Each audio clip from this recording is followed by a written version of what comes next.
ठराव कोण किती जमा करता याच्यापेक्षा मी आपल्याला सांगतो की ठरावामध्ये कुणी जरी मोठा भाव असला तरी संचालक मंडळामध्ये मात्र भाजपच मोठा भाव असणार आहे. गोकुळसाठीचे 1421 ठराव आज भाजप पक्षानं कोल्हापूर AR ऑफिस येथे दाखल केलेले आहेत. गोकुळ दूध संघाला नावारूपाला आणण्याचं वैभव प्राप्त करून देण्याचं काम जर खऱ्या अर्थानं कुणी केलं असेल ते आपल्या सर्वांचे नेते सन्माननीय महादेवराव माडिक साहेबांनी केलेलं आहे. या मेळाव्याला उपस्थित सन्माननीय महादेवरावजी माडिक साहेब, आज दुसरे प्रमुख पाहुणे ज्यांच्या येण्यामुळं या गोकुळ दूध संघाच्या निवडणुकीमध्ये काँग्रेसची ताकद कमी झालेली आहे आणि महायुतीची ताकद वाढलेली आहे असे सन्माननीय अरुण नरके साहेब. या दूध संघाची 5 वर्षापूर्वी निवडणूक झालेली होती.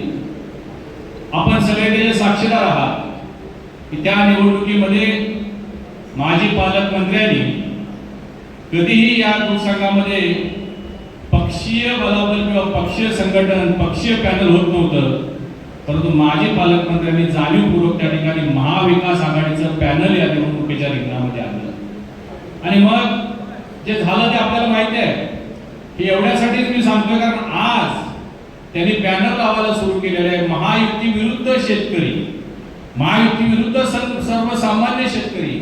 तर बंधूंनो, मला आपल्याला सांगायचं आहे ही निवडणूक महायुती विरुद्ध महाविकास आघाडी अशीच ही निवडणूक होणार आहे. बंधूंनो, या निवडणुकीमध्ये गेले वर्षभर अनेक पद्धतीचे सिद्धांत आपण पाहिले. सातत्यानं 1 वर्षापासूनच सगळ्या ठरावधारकांना भेटणे, विविध मार्गाने जाणे, त्यांना आमिष दाखवणे, त्यांच्यावर दबाव टाकणे, या सगळ्या गोष्टी सुरू होत्या. मी थोडंसं चिंतेमध्ये होतो. मी माडिक साहेबांकडे सारखं जायचं की गोकुळची आता निवडणूक लागलेली आहे, आपण काय करायचं. कारण सत्ताधारी लोक बलाढ्य आहेत, मोठे मोठे पक्षाचे तिथे नेते आहेत, मंत्री आहेत, ते आपापल्या पद्धतीनं ठरावधारकांना एकत्रित करण्याचं काम करतात.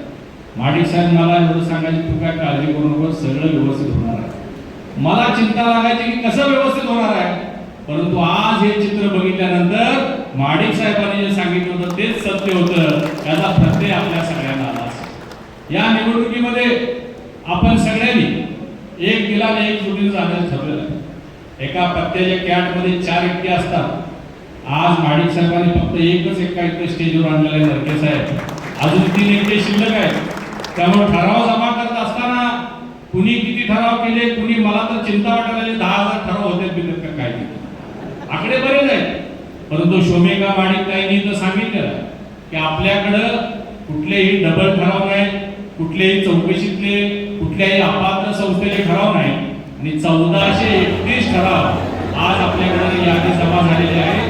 आज आपण आता हा कार्यक्रम झाल्यानंतर सगळ्यांनी एकत्रित गोकुळ दूध संघाच्या त्या ऑफिस पर्यंत चालत जायचं आहे. तिथं गडबड गोंधळ होऊन याची आपण सगळ्यांनी चिंता घेतली पाहिजे. मी आपल्याला सांगत होतो की ठराव किती जरी लोक जमा करत असतील तरी ज्याचा उल्लेख आता शिवाजीराव पाटलांनी केला ही वस्तुस्थिती आहे.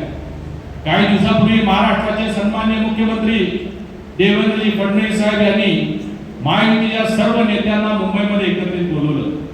तोपर्यंत आपण आपापल्या दिशेने जाण्याचा प्रयत्न करत होतो, परंतु मुख्यमंत्री महोदयांनी आम्हाला बोलवून सांगितलं की आपण सगळ्यांनी महायुती म्हणून या निवडणुकीला सामोरं जायचं आहे. परंतु ठराव गोळा करत असताना आपल्या ताकदीवर गोळा करा आणि ठराव जमा करा. अनेक बातम्या मी वाचल्या, संख्येवर मग उमेदवारी दिल्या जाणार आहेत, संख्येवर संचालकांचं बलाबल होणार आहे, मी मोठा भाऊ आहे, तू छोटा भाऊ आहे. आता परवा राष्ट्रपतींनी ठराव जमा केलेले आहे. त्यामध्ये यड्रावकर साहेबांचे 160 ठराव आहेत. त्यामध्ये कुपेकर काकी, यड्रावकर साहेब तर काय राष्ट्रवादीचे नव्हते, ते वेगळ्या पक्षाचे, त्यांचे 160 ठराव आहेत. कुपेकर काकी किंवा कुपेकर गट त्यांनी 70 ठराव जमा केलेले. ते तर उभाटा किंवा महायुतीच्या कुठल्याही प्रतिनिधी देत नाहीत, ते महाविकास आघाडीच्या शरद पवार गटाच्या त्या नेत्या आहेत. तिसरे शेकापचे, त्यांचे 35-40 ठराव आहेत. म्हणजे जवळ 200-300 ठराव हे राष्ट्रवादीच्या कोट्यातले नाही आहे, परंतु त्यांनी दिले. ठीक आहे, आनंद आहे, सगळे आपल्या सोबत येत आहेत. ठराव कोण किती जमा करता याच्यापेक्षा मी आपल्याला सांगतो की ठरावामध्ये कुणी जरी मोठा भाव असला तरी संचालक मंडळामध्ये मात्र भाजपच मोठा भाव असणार आहे.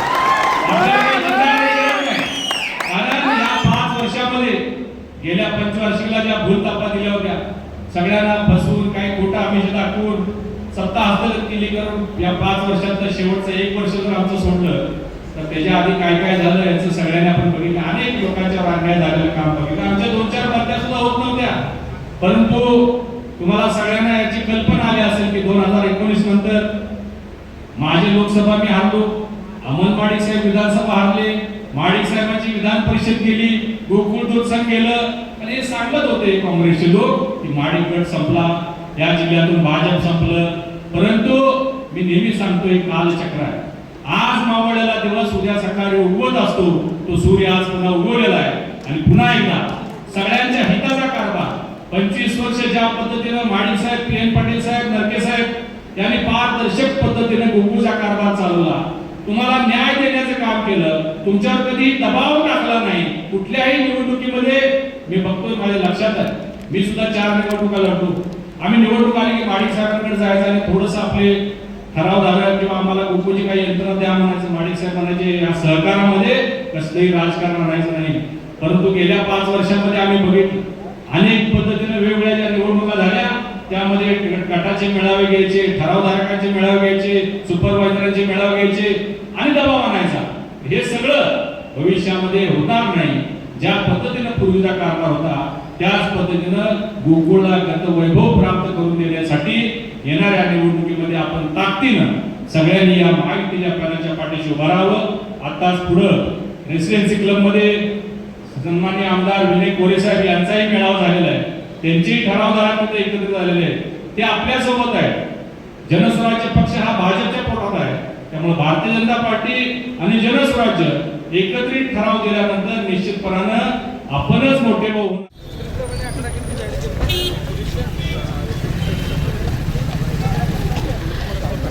साहेब आज किती ठराव आज? 45 जनस्वराज्य महायुती म्हणून लढवणार असं आश्वासन करू इच्छितो की आता बऱ्याच गोष्टी अजून चालू आहेत, कोर्ट मॅटर चालू आहेत, काही एआरकडे संस्था आहेत, पात्र अपात्र, काही संस्था खरोखर म्हणजे जाणीवपूर्वक मतासाठी केलेल्या संस्था आहेत, त्या निश्चितपणाने यातून निघतील. परंतु जो प्रामाणिकपणानं या संस्थेबरोबर आहे, जो प्रामाणिकपणानं दूध घालतोय, त्याच्यावर कुठल्याही परिस्थितीत अन्याय होणार नाही याची सुद्धा ग्वाही आणि जबाबदारी मी या ठिकाणी जबाबदारी घेतो. ज्या पद्धतीनं सन्माननीय मुख्यमंत्री देवेंद्रजी फडणवीस साहेब, सन्माननीय उपमुख्यमंत्री एकनाथजी शिंदे आणि सुनेत्राताई पवार यांनी ज्या पद्धतीने आपल्याला सूचना केलेल्या आहेत त्याच पद्धतीने या निवडणुकीला आपण सगळे सामोरे जाऊया आणि एक दिलानं एकजुटीनं महायुतीचं पॅनल प्रचंड मताधिक्याने निवडून येईल यासाठी आपण आजपासूनच ठराव जमा करण्यापासून आपण एकत्रित राहूया एवढीच विनंतीने आवाहन करतो. जनगर्जना लाईव्हसाठी कॅमेरामन जय्यद सय्यदसह लता पालकर, कोल्हापूर.